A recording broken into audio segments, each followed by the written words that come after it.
اوپر سے نیچے تک لکڑی کی سپورٹ ٹیک دے کر پٹی باندھ دیں. یعنی اگر ہاتھ ٹوٹ گیا ہے تو ہاتھ کے ساتھ یہاں ایسے لکڑیاں رکھ کے پھر گول گول پٹی باندھیں تاکہ یہ مزید ہلے نہیں. اصل مقصد آپ کا یہ کہ ہلے نہیں، لیکن شرط یہ کہ سیدھا کر کے.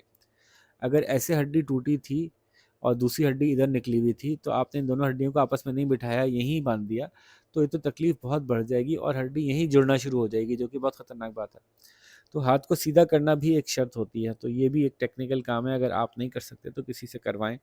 خود سے اگر آپ کو سمجھ میں آتا ہے کہ میں آرام سے کر لوں گا، مجھے ایزیلی سمجھ میں آ رہا ہے یا آپ نے اس کی ٹریننگ لی ہوئی ہے تو ٹھیک ہے، نہیں لی ہوئی تو کسی ایسے شخص سے رابطہ کر لیں جو آس پاس سے گزر رہا ہو، جو سمجھدار ہو. اچھا جی، تو لکڑی نہ ہونے کی صورت میں اگر بازو ہے تو جسم کے ساتھ سیدھا کر کے بازو باندھیں. یعنی ہاتھ کو سیدھا کر دیں اور آپ اپنے جسم کے ساتھ سیدھا کر کے ہاتھ کو جسم سے باندھ دیں، پسلیوں کے ساتھ جو آپ سیدھا کر کے پھر ہاتھ کو باڈی سے باندھ دیں. اگر ٹانگ ہے تو اسے دوسری ٹانگ کے ساتھ سیدھا کر کے باندھ دیں، تو یہ بھی سیدھا کرنے کا ایک ذریعہ ہو جائے گا. ٹھیک ہے جی. حادثاتی طور پہ پانی میں ڈوبنے والے کو چاہیے کہ اپنے ہاتھ اوپر نہ اٹھائے. جناب آپ کا جسم پانی سے ہلکا ہے، یہ بات یاد رکھیں. خاص طور پہ اگر آپ کے پھیپھڑوں میں ہوا بھری ہو تو آپ کو جیسے ہی منہ باہر نکالنے کا موقع ملے ایک لمبی سانس لے کے سانس روک لیں. اب یہیں پہ مسئلہ ہے کہ گھبراہٹ جب ہو رہی ہوتی ہے تو سانس روکی نہیں جاتی. تو پرسکون رکھیے، سانس روک لیجئے اور کوشش کیجئے کہ آپ کا منہ آسمان کی طرف رہے. تھوڑی دیر میں خود بخود اپنے ہاتھ پاؤں کو چوڑا چوڑا کر لیجئے، پھیلا لیجئے پانی کے اوپر. تھوڑی دیر میں آپ پانی کی سطح کے اوپر الٹے لیٹے ہوئے ہوں گے اور آپ کا منہ پانی سے باہر ہوگا. اب آپ کو ایک لمحے کے اندر ساری ہوا باہر نکال کے فوراً واپس اندر لینی ہے، کہ جیسے ہی آپ ہوا باہر نکالیں گے آپ کا جسم واپس پانی کے اندر جانا شروع ہو جائے گا. پھر آپ ہوا واپس فوراً بھر چکے ہوں گے تو پانی پھر جسم پانی کے اوپر تیرنے لگے گا. تو یوں آپ پانی کو روکیں زیادہ دیر، سانس کو روکیں زیادہ دیر، 1 سیکنڈ کے لیے بس نکالیں سانس کو اور فوراً واپس سانس لے کے پھر سانس روک لیں. تو یوں آپ بہت دیر تک پانی کے اوپر تیرتے رہ سکتے ہیں، حالانکہ آپ کو سوئمنگ نہ آتی ہو تب بھی. تو دیکھیں یہی بات بتا رہے ہیں، حادثاتی طور پہ پانی میں ڈوبنے والے کو چاہیے کہ اپنے ہاتھ پانی سے اوپر نہ اٹھائے بلکہ اپنے جسم کے ساتھ سیدھا رکھے اور پیٹھ کے بل خود کو پانی پر تیرتا چھوڑ دے، لٹا لے پیٹھ کے بل. بار بار سر کو پانی سے نکال کے لمبے سانس ضرور لے تاکہ پھیپھڑے ہوا سے بھر جائیں، کیونکہ جب جسم میں ہوا بھری ہوئی ہوگی تو وہ لائٹر دین واٹر رہے گا. ڈوبتے شخص کو باہر نکالتے ہی اسے الٹا لٹا کر اس کا منہ ایک جانب پھیر دیں. یعنی منہ زمین کی طرف نہ کریں، رائٹ سائڈ یا لیفٹ سائڈ پہ اس کا منہ کر دیں تاکہ لیکن لٹائیں الٹا ہی، تاکہ آپ اس کے جسم میں جو پانی پھیپھڑوں میں پانی بھر گیا اس کو نکال سکیں. اس کے پاس گھٹنوں کے بل بیٹھ کر اپنے دونوں ہاتھ اسی کمر کے بیچ کے حصے پہ رکھیں. آپ کا مقصد کیا ہے کہ آپ زور دے کے اس کے پھیپھڑوں کو کولیپس کرنا چاہتے ہیں تاکہ اگر ان میں پانی بھر گیا ہے تو وہ پانی نکل جائے پھیپھڑوں میں سے. اب اپنے جسم کا سارا زور اپنے ہاتھ پر ڈالیں تاکہ اس کی کمر پر زور پڑے. تو اپنے ہاتھوں کے ذریعے سے کمر پر زور ڈال کے اس کے پھیپھڑوں کا پانی باہر نکلے. 2-3 سیکنڈ زور دے کر پیچھے ہٹ جائیں اور پھر دوبارہ اسی طرح کریں. یہ عمل یوں ہی جاری رکھیں یہاں تک کہ وہ شخص سانس لینے لگے.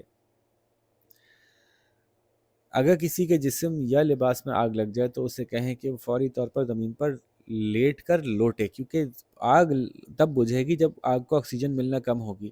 تو اس جگہ پہ جس جگہ آگ لگی ہے وہاں پہ کسی چیز سے ماریں، زمین پہ لوٹ لیں، اس کے اوپر موٹی سی کوئی چیز ڈال دیں، چادر یا موٹا کمبل ایسی جو فوراً آگ نہ پکڑے، تو بھی آگ بجھ جائے گی. آگ کو آکسیجن کل کر کے بجھانا سب سے بہتر طریقہ ہوتا ہے. ایسی صورت میں فوراً کمبل یا موٹی دری وغیرہ اس پر ڈال دیں تاکہ آکسیجن رکے اور آگ بجھ جائے. کوئی کمبل کپڑا نہ ہونے کی صورت میں ریت یا مٹی ڈال کر آگ بجھائیں. پانی ہرگز نہ ڈالیں. پانی ڈالنے سے کیا ہوتا ہے، آگ لگی ہے پانی ڈالتے ہیں پانی بھی اسٹیم بن جاتا ہے تو اس سے مزید جلنے کے چانس ہوتا ہے. آگ بجھانے کے بعد مریض کے کپڑے کاٹ کر اتاریں. اگر آگ بجھ گئی ہے تو کپڑے اس کے جسم پہ چپک گئے ہوں گے، اس کو کھینچ کے بٹن کھول کے اتارنے کے بجائے اس کو کاٹ کے اتارا جائے. جلی ہوئی جگہ پر ناریل کا تیل یا کچے آلو کا لیپ کریں تاکہ جلن کم ہو سکے. شہد بھی اس میں کارآمد ہوتا ہے لیکن ہر ایک سے برداشت نہیں ہوتا. شہد لگانے سے جلن بہت مچتی ہے. پاگل کتے کے کاٹنے کی صورت میں فوری طور پر اس کے زخم کو پانی یا لوشن سے دھو کر صاف کریں، پھر کاربولک ایسڈ میں روئی بھگو کر زخم پر رکھ دیں.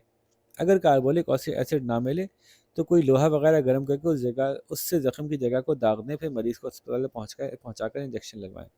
اب یہ کیا ہو رہا ہے کہ جس جگہ پاگل کتے نے کاٹا ہے، اس میں انہوں نے ایک اور بات نہیں بتائی، فار ایگزامپل ہاتھ پہ کاٹا، اب یہاں سے خون ٹریول کرے گا، خون کے اندر جراثیم داخل ہو چکے ہیں جو بہت خطرناک جراثیم ہے، ریبیز کے جراثیم، اور یہ آپ کو تھوڑی دیر میں پاگل کر دیں گے، آپ اس کے بعد مر سکتے ہیں۔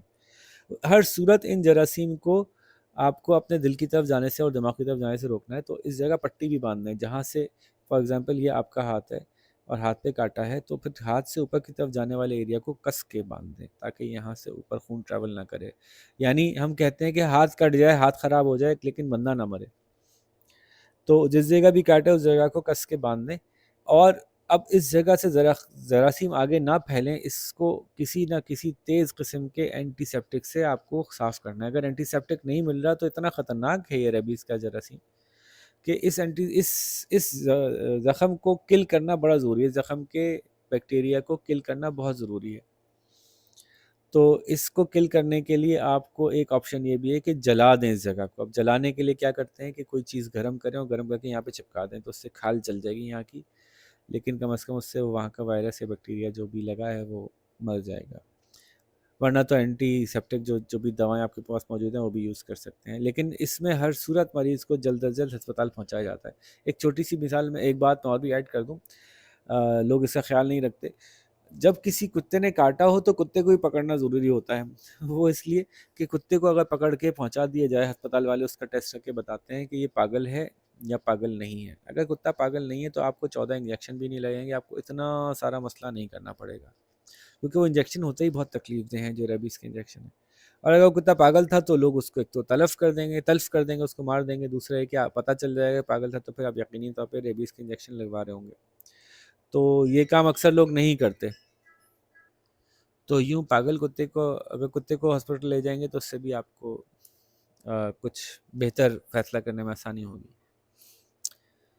پھر اگر سانپ کا زہر بہت تیزی سے پھیلتا ہے، دل تک پہنچنے سے بچانے کے لیے سانپ کے کاٹنے کی جگہ سے ذرا اوپر کس کر پٹی باندھ دیں۔ تو دیکھیے یہ والی بات ہے، سانپ کا زہر بہت تیزی سے پھیلتا ہے، دل تک پہنچنے سے بچانے کے لیے سانپ کے کاٹنے کی جگہ سے ذرا اوپر کس کر پٹی باندھ دیں۔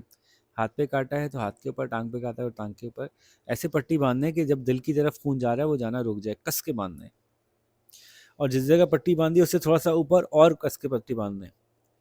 اس کے بعد جس جگہ سانپ نے کاٹا ہے اس جگہ چاقو سے زخم کو تھوڑا بڑا کر کے وہاں کا خون بہا دیں، تاکہ اگر کچھ خون میں زہر شامل ہے تو وہ بہہ جائے۔ اچھا جی بتا رہے ہیں تو پڑھ دیتے ہیں۔ پھر اس کے بعد صاف تیز چھری سے چاقو کی مدد سے زخم کو گہرا کر دیں تاکہ زہر آلود خون باہر بہہ جائے۔ زخم کو گرم لوہے وغیرہ سے داغنے سے زہر کا اثر کم کیا جا سکتا ہے، یہ اس صورت میں جب آپ کے پاس اینٹی وینم نہ ہو۔ اب دیکھیں یہ اینٹی سیپٹک سے نہیں ختم ہوتا زخم ختم ہوتا ہے اینٹی وینم سے، وینم ہر سانپ کا الگ ہوتا ہے، تو اس لیے بھی آپ کو یہ پتہ کرنا بڑا ضروری ہے کہ کس سانپ نے کاٹا ہے۔ تو جیسے کتے نے کاٹا تھا تو کتے کو پکڑنا ضروری تھا، سانپ نے کاٹا ہے تو اس کو دیکھنا بڑا ضروری ہے کہ وہ سانپ کیسا دکھتا ہے، تاکہ اس کی مدد سے وہ بتا سکیں گے کہ اس کو کون سے اینٹی وینم لگانا چاہیے ہے۔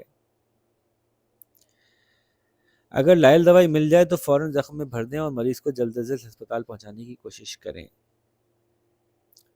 بجلی کا جھٹکا یعنی کرنٹ لگنے کی صورت میں فوری طور پر مرکزی سوئچ بند کر دیا جائے یا فیوز ہی نکال دیجیے۔ ننگے ہاتھوں سے اس شخص کو نہ چھوئیں، بلکہ کیونکہ جس کو کرنٹ لگ رہا ہے اس کو آپ چھوئیں گے تو آپ کو بھی کرنٹ لگے گا۔ تو لکڑی یا پلاسٹک یا کسی غیر موصل یعنی نان کنڈکٹر چیز سے، یعنی ایسی چیز سے جسے کرنٹ نہ گزرتا ہو، اسے مدد دیجیے۔ بجلی کی چیز سے ہٹانے کے بعد سانس کی بحالی کے لیے مصنوعی سانس دیجیے اور فوری طور پر ہسپتال لے کے جائیے۔ زلزلے کے جھٹکوں کی صورت میں آپ اگر کسی عمارت کے اندر ہیں تو فوراً کسی دیوار کے ساتھ بیٹھ جائے، کیونکہ جب زلزلے کے جھٹکے لگتے ہیں تو جو چھت پہ سے چیزیں ٹوٹ ٹوٹ کے نیچے گرتی ہیں تو وہ سر پہ گرنے سے لوگ بہت مرتے ہیں۔ تو چھت پہ سے ٹوٹ کے جو گرتی ہیں چھت کے بیچ والے حصے میں سے ٹوٹتی ہیں، تو اگر آپ دیوار کے ساتھ کونے پکڑ کے بیٹھ گئے تو عموماً ادھر سے چیزیں کم گرتی ہیں۔ دروازے کی چوکھٹ بڑی اچھی جگہ ہوتی ہے کہ چوکھٹ ری انفورسڈ ہوتی ہے، اس کے بیچ میں بیٹھ جائیں تو اس کے اوپر کوئی چیز آ کے نہیں گر رہی ہوتی۔ اسی طرح سے آپ بیڈ کے نیچے چلے جائیں، اوپر سے وہ چیز گرے گی، بیڈ تو توڑے گی لیکن آپ کے سر پہ ڈائریکٹ نہیں گرے گی، تو آپ بچ جائیں گے۔ تو ایسی جگہ کا انتخاب کیجیے جہاں آس پاس کوئی بھاری الماریاں یا ایسی چیزیں نہ ہوں جو زمین ہلنے کی صورت پر آپ پر گر جائیں۔ یہ بہت زیادہ ہلاکتیں زلزلے کی صورت میں چیزیں گرنے سے ہوتی ہیں۔ اگر آپ کہیں باہر ہوں تو باہر ہی رہیے، کسی بھی عمارت، درخت، پل وغیرہ سے دور کسی جگہ میں کسی کھلی جگہ میں زمین پر بیٹھ کے اپنا سر گھٹنوں میں دے کے بیٹھی.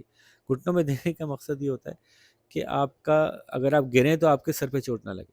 زلزلے کے بعد مزید ہلکے جھٹکے آفٹر شاکس بھی آتے ہیں، اس لیے جیسے ہی پھر جھٹکا محسوس ہو دوبارہ پہلی پوزیشن میں بیٹھ جائیے. زلزلہ ختم ہونے کی صورت میں سب سے پہلے دیکھیے کہ کہیں آگ لگ نہ رہی ہو یا لگنے کا امکان نہ ہو، کیونکہ زلزلہ آتا ہے تو بہت جگہ سے گیس کے کنیکشن لوز ہو جاتے ہیں، وہاں گیس لیک ہونا شروع ہو جاتی ہے، یا کہیں شمع جل رہی تھی تو گر کے آگ لگ جاتی ہے. تو مثلاً کہیں کسی گیس پائپ سے گیس نہ لیک ہو رہی ہو، ایسی صورت میں فوراً اس جگہ سے دور ہو جائیے اور خود مسئلے کو حل کرنے کے بجائے ماہرین کو بلانے کی کوشش کیجیے. ان تمام احتیاطی تدابیر کے لیے اگر وقتاً فوقتاً مشق کی جاتی رہے، اگر آپ پریکٹس کرتے رہیں کہ اگر خدا نخواستہ کوئی ہنگامی حالات ہوئی تو مجھے کیا کرنا ہوگا، مثلاً زلزلے، آگ لگنے، ابتدائی طبی امداد دینے کی ڈرلز یعنی پریکٹس کی جائے، تو اصل حادثے آفت کے وقت نقصان کو کم کیا جا سکتا ہے، کم سے کم کیا جا سکتا ہے. بالکل ٹھیک بات ہے. تو بات آپ لوگوں کو سمجھ میں آئی، تو امید ہے کہ آپ کو لیسن بھی سمجھ میں آیا ہوگا. اس لیسن میں اردو پڑھنے سے زیادہ امپورٹنٹ تھا کہ جو اس میں میسج تھا اس کو سمجھا بھی جائے اور اس پر عمل بھی کیا جائے. اس کے ساتھ ہی آپ سے زیادہ چاہتے ہیں. اپنا خیال رکھیے گا. اللہ حافظ.